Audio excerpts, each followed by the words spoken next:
Hora de falar sobre imigração com quem entende do assunto, com quem é especialista nessa área, doutor André Linhares, da Linhares Law.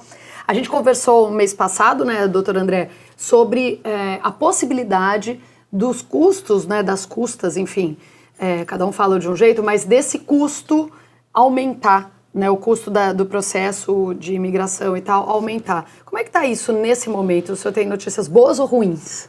Olha, são notícias medianas, porque iria realmente aumentar dia 2 de outubro, né? Era a expectativa. Aí a organização aqui dos advogados dos Estados Unidos entrou com uma ação da Califórnia e foi concedida uma medida liminar. Então, em liminar, atualmente está suspendido qualquer aumento no momento das custas de imigração. Então, no momento, está tudo como era antes. Então, a notícia é boa por enquanto, né? Ainda não se sabe o que vai acontecer no futuro. Exatamente. O que eu digo mais ou menos, porque algumas custas, na verdade, vão baixar o preço, né? Por incrível que pareça. Em algumas petições iriam baixar um pouco o preço. Então, isso talvez tenha prejudicado um pouco. Mas, no caso, outras iriam aumentar, né? Então, eu acho que, no momento, está tudo suspenso. Tá, então se você estiver pensando em entrar com o seu processo, e daí se você viu o nosso vídeo anterior e pensou, meu Deus, então não é hora, porque vai aumentar o preço, não aumentou, tá tudo igual, a gente continua nessa então. Falando sobre o vídeo anterior também, naquela época, né, o mês passado, e a gente fala naquela época, foi o mês passado, mas tanta coisa acontece de um mês para o outro nessa área, né? Do dia, né? Você vê aqui, então, nos Estados Unidos agora, em época de eleição, nós estamos até importante falar sobre isso também, né? As coisas aqui acontecem praticamente quase que diárias, né? A notícia de 2 dias atrás é uma notícia extremamente antiga, né? Exatamente. Exatamente. A gente falou, então, no mês passado, sobre aquela possibilidade daquele pedido de urgência, que é o tal do Premium Process, né? De a gente ter isso para mais vistos, né? Ter a possibilidade. Como é que funciona? Vamos começar do começo. Como é que funciona o Premium Process e qual é a notícia boa com relação a ele?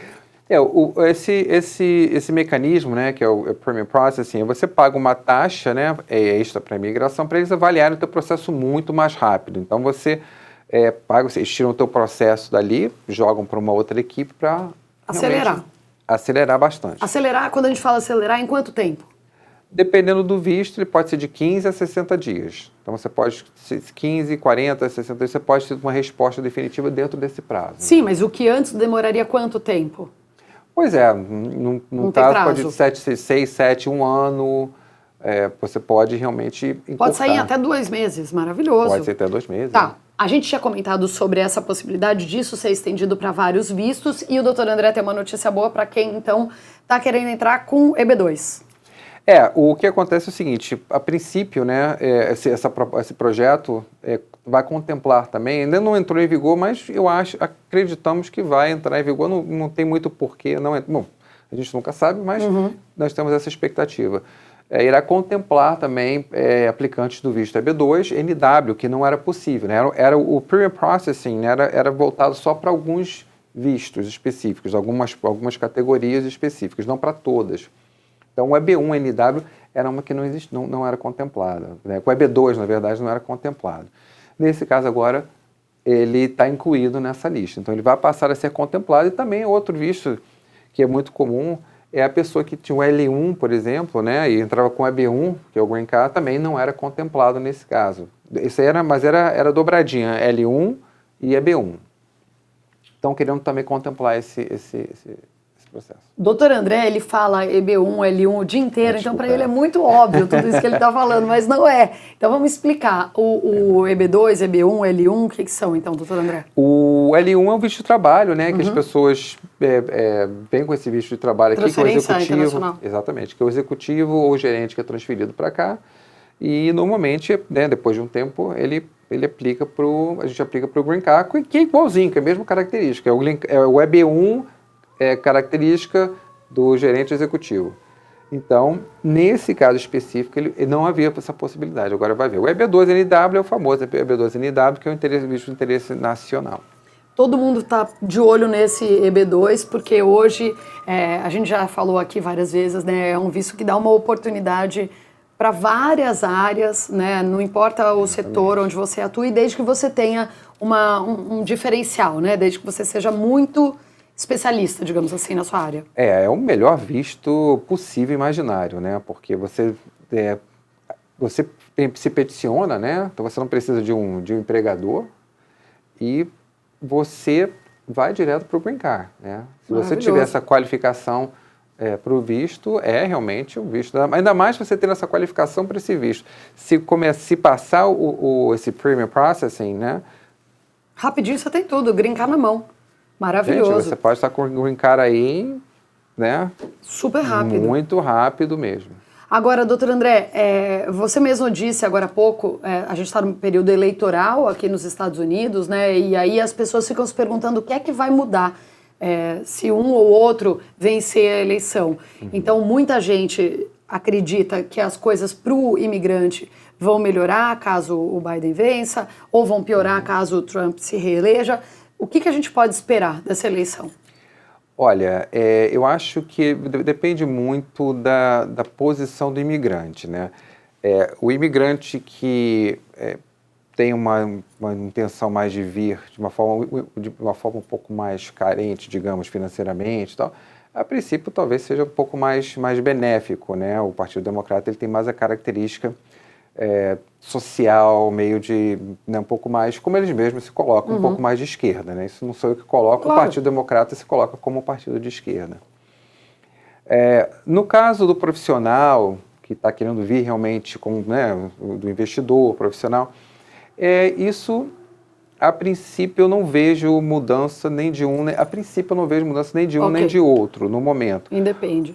Independe. O que houve, por exemplo, que eu acho muito importante, até a gente mencionar isso nesse vídeo, é que não muito tempo atrás quase passou, né? A gente conversou sobre isso, quase passou uma lei que iria realmente prejudicar o EB2 bastante. Só que essa lei, passou essa lei, não, ela foi para o Senado, quase que o Senado aprovou, né? Passou aqui na Câmara dos Deputados, que era a maioria democrata, que é democrata, foi para o Senado. E praticamente todos, o único senador que salvou o pessoal do EB2 foi o senador da Flórida, Rick Scott. Ele foi o único, inclusive até a minha associação de advogados aqui, que normalmente não é tão favorável aos republicanos, realmente a parte da associação falou, né, teceu extremos elogios para ele, porque iria realmente prejudicar a nossa vida. O brasileiro que está ali entrando para o EB2 iria realmente... esse tempo que nós falamos, né, que agora iria encurtar, se acontecesse isso, iria abrir vaga para os chineses e indianos, né, para entrar todo mundo junto, não haveria mais cota, né, de vagas, digamos assim, de países, então entra muita gente... Ia ficar todo mundo numa fila gigantesca. A fila poderia ficar 2, 3, 4 anos, essa coisa poderia realmente ficar completamente mais... Inclusive, a vice-presidente agora, a Kamala Harris, né, que está concorrendo, ela votou, ela foi uma das que realmente votaram a favor dessa lei que ainda bem não passou. A princípio, para esse tipo de imigrante, eu acho que, não sei, a princípio não me parece que eu não vejo muita diferença entre um e outro no momento. Para outros tipos de imigrante, né, realmente vai ser o Biden seria melhor. Né? Claro. Não, tá certo. A gente tem que analisar mesmo o que está acontecendo aqui, né, diante desse cenário eleitoral, e a gente tem que ficar de olho nas notícias, lógico, que como a gente disse no começo do vídeo, todo dia aparecem notícias novas com relação à imigração, e em breve a gente volta, então, com outras informações, né, atualizando as pessoas com relação ao que está acontecendo, porque como a gente sempre diz, né, já faz um tempo que a gente está dizendo, acho que desde o início da pandemia, o sonho de morar nos Estados Unidos não acabou porque as fronteiras estão fechadas, gente.